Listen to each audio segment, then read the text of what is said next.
Hello friends, I welcome to all of you in my YouTube channel, that is IAS IPS Study Center.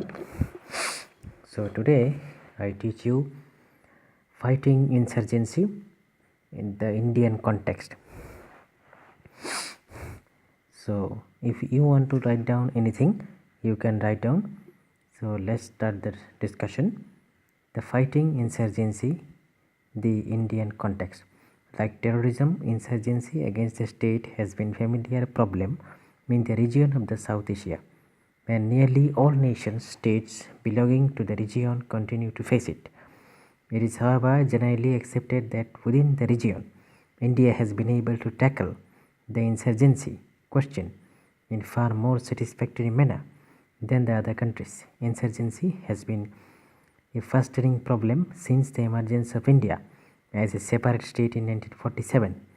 Apart from the ethno region, best separated movements like in the northeastern part of the India, the Punjab, or in the state of Jammu and Kashmir, India also continues to experience insurgencies based on radical political ideologies. Based movement like the Naxalite movements. The general principles of the Indian state has been to use of force against the group advocating or practicing violent method in order to realize their objectives.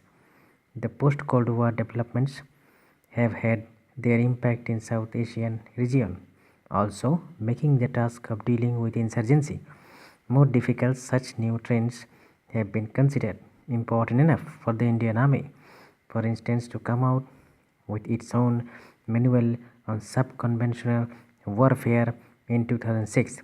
The manual brought out by the Indian Army defined sub-conventional warfare as a generic term encompassing all armed conflicts that are above the level within this category.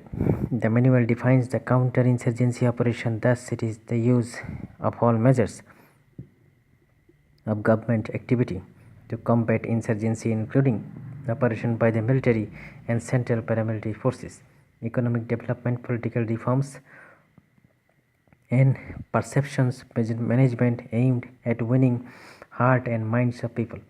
The main of such operation is conflict resolution through the process of winning the heart and mind of the people. Naturally, such efforts cannot be achieved through the military operation alone, but involve greater inter-insurgency and coordination, minimum emphasis on the violence and the manual itself, etc. The end state sought by the National Counter-Insurgency Campaign is always conflict resolution, which generally succeeds conflict termination. This entailed demilitarization of the conflict zone and shaping the environment wherein the differences can be pursued without the violence. The requisite shaping of the environment is effected through a concurrent application of all the elements of national power. This involves address the root causes of problem in right earnest. The Indian Army counter-insurgency operation thus has been argued employed both political measures and military forces. Through each iteration of these combinations of these efforts looks messy and sui generis, there is a common underlying and grand strategy. On the other hand, it is difficult to say whether this is a conscious strategy or whether it is evolved out of the deep background of Indian strategic culture. The essence of this strategy is the willingness to compromise with religious subnationalities on all issues with one exception, and succession is taboo. In order to permit such compromises, it was essential that military forces to be kept carefully and limited through the forces was used, and frequently this granted strategy was evident in all of the major counter-insurgency campaigns, and it has been effective in evolving and avoiding defeat, a major objective in guerrilla wars. In another recent work of analysis, Rajesh Rajgopalan has spoken about the 5 basic elements of the Indian Army's counter-insurgency doctrine, which according to him explain the relatively high success rates of the Indian Army and counter-insurgency.